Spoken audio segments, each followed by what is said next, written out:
আজকে অনেকগুলো বেগুন তুললাম। কালকে তো সব কটা বেগুনই বিক্রি করে এসেছিলাম। আজকে দেখি কতগুলো হয়। এই রোজ রোজ হেঁটে হেঁটে বাড়ি বাড়ি বেগুন বিক্রি করতে যেতে আর ভালো লাগে না। বয়সটাও তো হচ্ছে।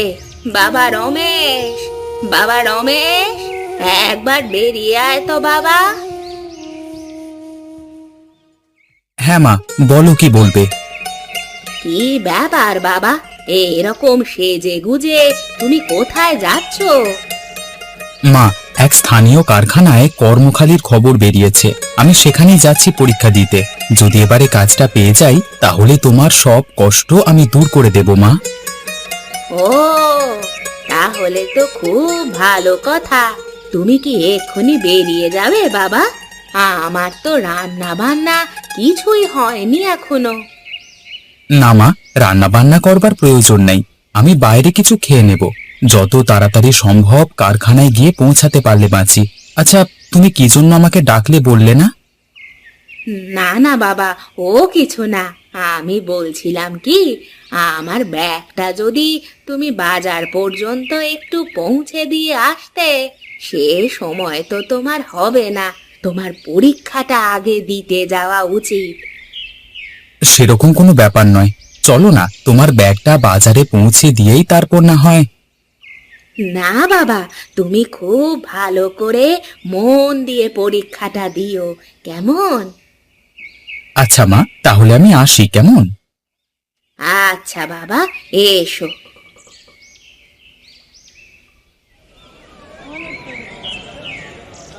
বেগুন লাগবে? বেগুন তাজা তাজা খাঁটি বেগুন, ঘরের উঠানে ফলানো ওষুধবিহীন বেগুন। খেলে পরে স্বাস্থ্যের কোনো ক্ষতি হবে না। নিয়ে যান, নিয়ে যান, তাজা তাজা বেগুন নিয়ে যান। বুড়িমা, বেগুন কত করে দিচ্ছ কেজি? 1 কেজি 40 টাকা। তা বেগুন ভালো হবে তো? কানা বেগুন হবে না তো? আমার কাছ থেকে বেগুন নিলে তুমি ঠকবে না বাবা। একদম আমার ঘরের উঠানে ফলানো বেগুন। তাহলে আমাকে 2 কেজি মতো দিয়ে দিন। কি, কত করে বেগুন দিচ্ছ? 40 টাকা প্রতি কেজি দিচ্ছি বাবু। ওই তো বেগুনের হাল, তাও আবার 40 টাকা করে কেজি। আমার নিজের ঘরের উঠানে ফলানো বেগুন, কোনো রকম রাসায়নিক ওষুধপত্র এতে দেওয়া নেই। ও একটু ব্যবসা ট্যাবসা করতে গেলে এরকম একটু মিথ্যে কথা বলতে হয়। তা আমি জানি না। যদি 20 টাকা কেজি দিতে পারো বলো, না হলে অন্য কারোর কাছ থেকে নিয়ে নেব। না বাবু, আমার পক্ষে আমার বেগুন 20 টাকা কেজি করে দেওয়া সম্ভব নয়। ঠিক আছে, তুমি তাহলে বসো, আমি অন্য কারোর কাছ থেকেই নিয়ে নিই। হ্যাঁ বাবু, আপনি তাই নিন। তবে কি জানেন তো, কম দামে জিনিস দিলেই সেটা ভালো হয়ে যায় না। ঠিক আছে ঠিক আছে, তোমার জ্ঞান শুনতে আমি রাজি নই। আমি চললাম, কেমন? তোকে আমি দেখে নেব বুড়ি। একবার সুযোগ পাই তোর 12টা আমি বাজিয়ে ছাড়বো। না, এখানে আর বসে থেকে লাভ নেই। অনেক বেলা হয়ে গেল। গিয়ে আবার রান্না চাপাতে হবে। যাবার পথে যদি কোনো খরিদ্দার পাই, তাকে বড় বেগুনগুলো বিক্রি করে দেব। এখন এখান থেকে যাই।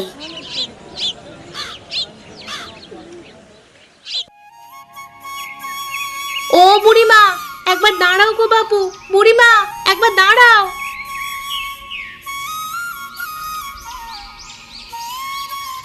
তা কি গো বুড়িমা, তোমার কাছে বেগুন কি আছে আর? হ্যাঁ মা, কয়েকটা পড়ে আছে। তুমি নেবে? আজকে তো বাজারে যেতে পারিনি, তাই আজকে বাজারও করা হয়নি কিছু। কই, আমাকে যা বেগুন আছে দিয়ে দিন তো। তা হ্যাঁ গো বুড়িমা, বলি বয়সটা তো কম হলো না, আর কদিন তুমি বাজারে ব্যবসা করতে বসবে? দেখি মা, যতদিন শরীর দেয় ততদিনই কাজ করে যেতে হবে। আমি সে কথা বলছি না বুড়িমা, ঘরে তো তোমার ছেলে আছে, তা সেও তো এবার বাজারে বসতে পারে নাকি? আমার ছেলে তো বাজারে বসতে চায়, আমাকে সব সময় আসতে বারণ করে, কিন্তু আমি তাকে বলি একটা চাকরির খোঁজ করতে। তা চাকরি কি পেয়েছে? বলি বয়স তো কম হলো না। আজকেই একটা পরীক্ষা দিতে গেছে। আমার ছেলের কাজের গুণ মন দুটোই আছে মা, কিন্তু তবুও যে কেন কারখানার মালিকরা ওকে কাজে নেয় না কে জানে। দেখো, এবার পেলেও পেতে পারে, আর যদি না পায় তাহলে এবার ব্যবসায় বসতে বলো। তোমার এই বুড়ি বয়সে খাটাখাটনি আমাদের দেখতে ভালো লাগে না, বুঝলে?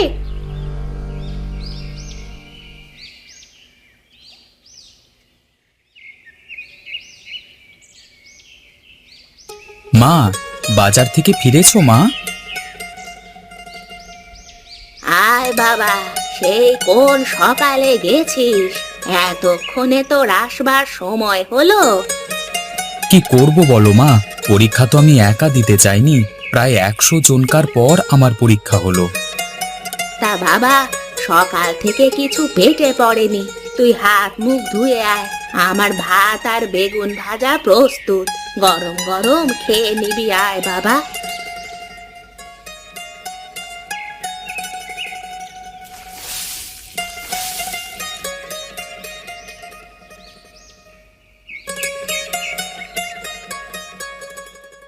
তা বাবা, কারখানার মালিক কি বললেন?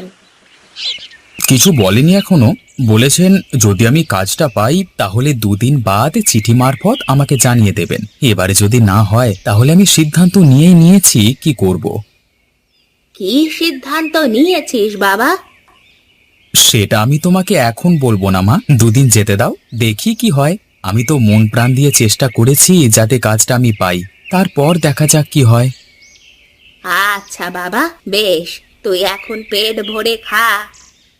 খাচ্ছি মা, তবে একটা কথা তোমাকে বলে রাখি, তুমি এই বেগুন ভাজাটা না খুব সুন্দর করো, যার কোনো তুলনা হয় না।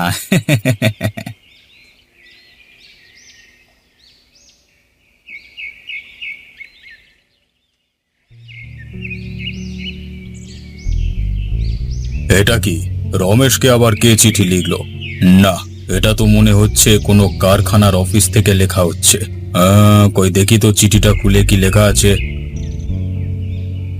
আচ্ছা, তাহলে এই ব্যাপার। তাহলে তো এই চিঠিটা কিছুতেই রমেশের হাত পর্যন্ত পৌঁছাতে দেওয়া যায় না। ও বেটা চাকরি পেলে ওই বুড়ির অহংকার আরো বেড়ে যাবে, ওরা বেটা সারা জীবন গরিবই থাক।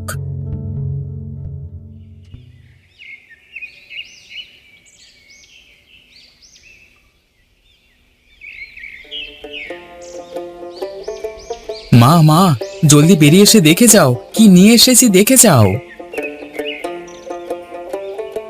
কি ব্যাপার বাবা, তুই এই সাত সকালে ভ্যান কোথা থেকে নিয়ে এলি? মা, তোমাকে আমি 2 দিন আগে কি বলেছিলাম মনে আছে? না বাবা, আমার তো কিছু মনে পড়ছে না, তুই কি বলেছিলিস? আমি বলেছিলাম 2 দিন বাদে যদি কাজের কোনো চিঠি না আসে তাহলে আমি অন্য একটা পরিকল্পনা করেছি, আজকে থেকে সেই পরিকল্পনা অনুযায়ী আমি কাজ শুরু করব। কিন্তু তোর পরিকল্পনাটা যে কি সেটাই তো বললি না। মা, আজ থেকে আমি এই ভ্যানে করে এদিক ওদিক গ্রামে গ্রামে বেগুন ভাজা বিক্রি করে বেড়াবো। যা তা বেগুন ভাজা নয়, একদম স্পেশাল সুস্বাদু বেগুন ভাজা, ঠিক যেমনটা তুমি বানাও। কিন্তু বাবা, তুই যে মন প্রাণ দিয়ে চাকরির চেষ্টা করলি, তার জন্য তোর মন খারাপ করছে না? মা, মন খারাপ করে কি হবে, শুধু শুধু সময় নষ্ট ছাড়া আর কিছু নয়। এবার আমি সিদ্ধান্ত নিয়েছি যে আমি এদিক ওদিক বেগুন ভাজা বিক্রি করে বেড়াবো আমার এই ভাড়ার ভ্যানে করে। কিন্তু তুই এই ভ্যান কোথা থেকে পেলি? একজন ভ্যানওয়ালার কাছ থেকে ভাড়া করে নিয়ে এসেছি, দিনে 200 টাকা। কই নাও নাও মা, আমাকে জলদি করে কয়েকটা বেগুন তুলে দাও দেখি, আমি কড়াই উনুন ভ্যানে চাপিয়ে বেরিয়ে পড়ি গরম গরম বেগুন ভাজা খাওয়াতে।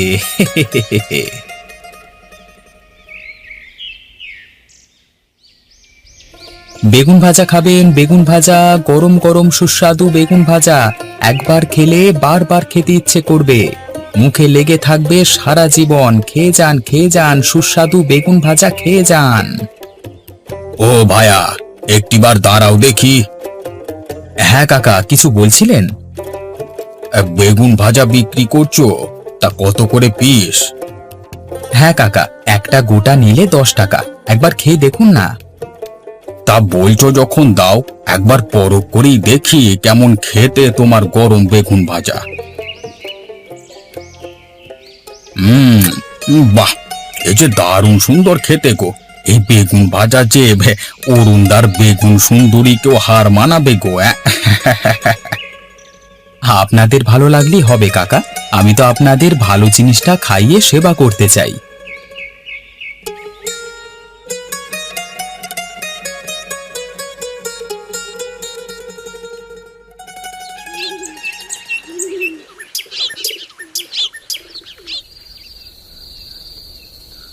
সেই কখন বেরিয়েছিস বাবা? এতক্ষণে তোর আসবার সময় হলো? আরে মা, তোমাকে কি বলবো, আজকে আমার বেগুন ভাজা সমস্ত লোকে পছন্দ করেছে। তুমি কল্পনাও করতে পারবে না, আমি শুধুমাত্র আজকেই বেগুন ভাজা বিক্রি করে ভ্যান ভাড়া মিটিয়ে দিয়েও 1000 টাকা লাভ করেছি। বলিস কি রে বাবা, এ তো দারুণ সুখবর। হ্যাঁ মা, এখন ভেতরে চলো, খুব ক্লান্ত হয়ে গেছি আজকে, কালকে আবার বেগুন নিয়ে বেরোতে হবে।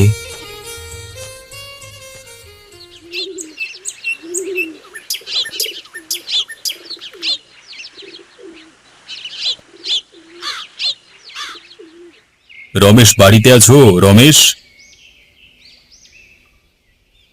কে আপনি? কাকে চান? এটা কি রমেশের বাড়ি? ওনাকে একবার ডেকে দিন না, আমি স্থানীয় কারখানা থেকে আসছি। হ্যাঁ বলুন, কি বলবেন? আমাকে মালিকবাবু পাঠালেন, আপনাকে কাজে যোগদানের জন্য চিঠি দেওয়া হয়েছিল, আপনি কারখানায় এলেন না যে, কি ব্যাপার? চিঠি? কই, আমি তো কোনো চিঠি পাইনি। আপনাকে আপনাদের স্থানীয় পোস্ট অফিসের মাধ্যমে চিঠি পাঠানো হয়েছিল, আপনি পাননি?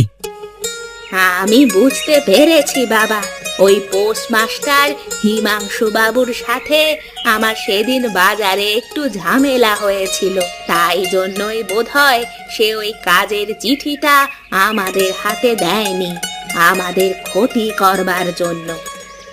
হ্যাঁ যাক, যা হবার তো হয়ে গেছে, সেসব ভেবে আর লাভ নেই। নবীন বাবু, আমি কাল থেকে আমার নিজস্ব ব্যবসা শুরু করেছি, আপনি দয়া করে বাবুকে গিয়ে বলে দেবেন যে আমার পক্ষে কাজে যোগদান করা সম্ভব হবে না। না না, তা কি করে হয়, বাবু আপনার কাজ দেখেই খুব মুগ্ধ হয়েছেন, আপনাকে কিছুতেই হাতছাড়া করতে চান না উনি। বাবা রমেশ, তুই কাজে যোগদান করে নে বাবা। ঠিক আছে মা, তুমি যখন বলছো আমি তাই করছি, কিন্তু বিকেলে কাজ থেকে ফিরে আমি কিন্তু সন্ধে পর্যন্ত বেগুন ভাজা বিক্রি করব, কারণ এই বেগুন ভাজা বিক্রি আমি আর ছাড়তে পারবো না। বেশ, আপনি না হয় তাই করবেন, সব থেকে ভালো হবে আপনি কারখানার সম্মুখে একটা বেগুন ভাজার দোকান দিয়ে দিন, রাত পর্যন্ত সেইখানেই কাজ করে একেবারে বাড়ি আসবেন, কারখানায় তো অনেক লোকজনই যায়, আপনার ব্যবসার কোনো ক্ষতি হবে না। বেশ, তবে তাই হোক, তাহলে কাল থেকে আমার কাজ এবং বেগুন ভাজা বিক্রি দুটোই একসাথে হবে।